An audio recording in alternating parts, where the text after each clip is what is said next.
Hey everyone, this is Anna and welcome back to my vlog. Let me ask you something. Have you ever wondered why you're allowed to share your opinion in class? Or many people with different religion can worship freely? And did you know that these rights are protected by our Constitution? Yes, because today we're going to discover about the five rights that under the 1987 Philippine Constitution that every Filipino should know. The five important rights that under the 1987 Philippine Constitution.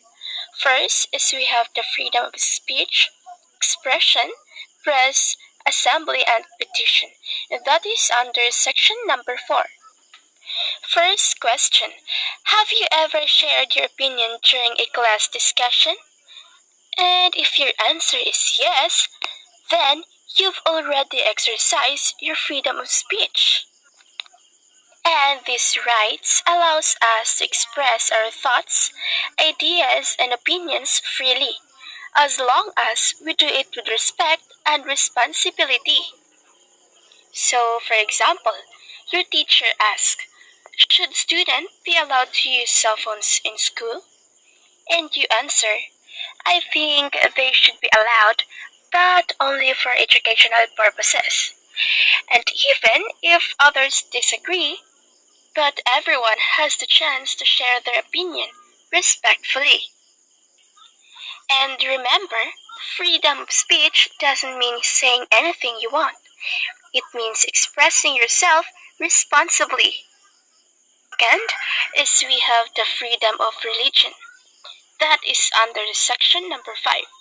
So here is another question. Do all people have the same religion? Of course not. Some are Catholic, Muslim, Christian, Iglesia ni Cristo, and many others.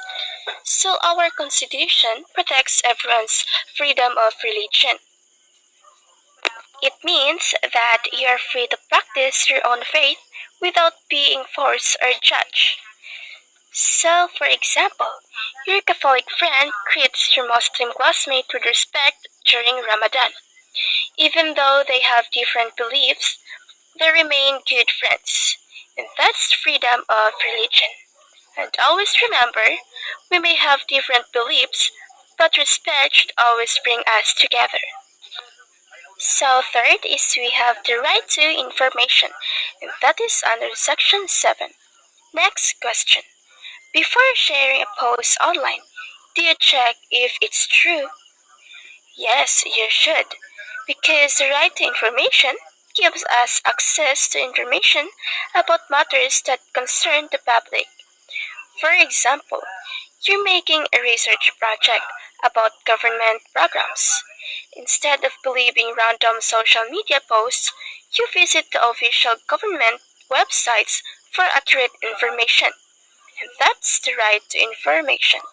And always remember that think before you click, verify before you share. So fourth is we have the freedom of association. That is under the section number 8. Another question. Have you ever joined a school club or organization? Maybe the science club, supreme student government, or the dance club. So, if yes, that's your freedom of association. Because these rights allows people to join organizations with lawful and positive purposes. So, for example, you join the science club because you love experiments and want to learn more. So you gain knowledge, confidence, and new friends. And that's freedom of association. And always remember that choose organizations that help you grow and make a positive impact. And lastly is we have the liberty of abode and right to travel, and that is under the section number 6. So last question. Who loves traveling with their family? I know I do. The right to travel allows us to travel freely and choose where we want to live, as long as we follow the law. So, for example, during a vacation, Your family visits Bohol or Cebu to relax and explore tourist spots. And that's an example of the right day travel.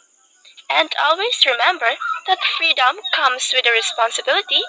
Wherever you go, always follow the rules and respect others.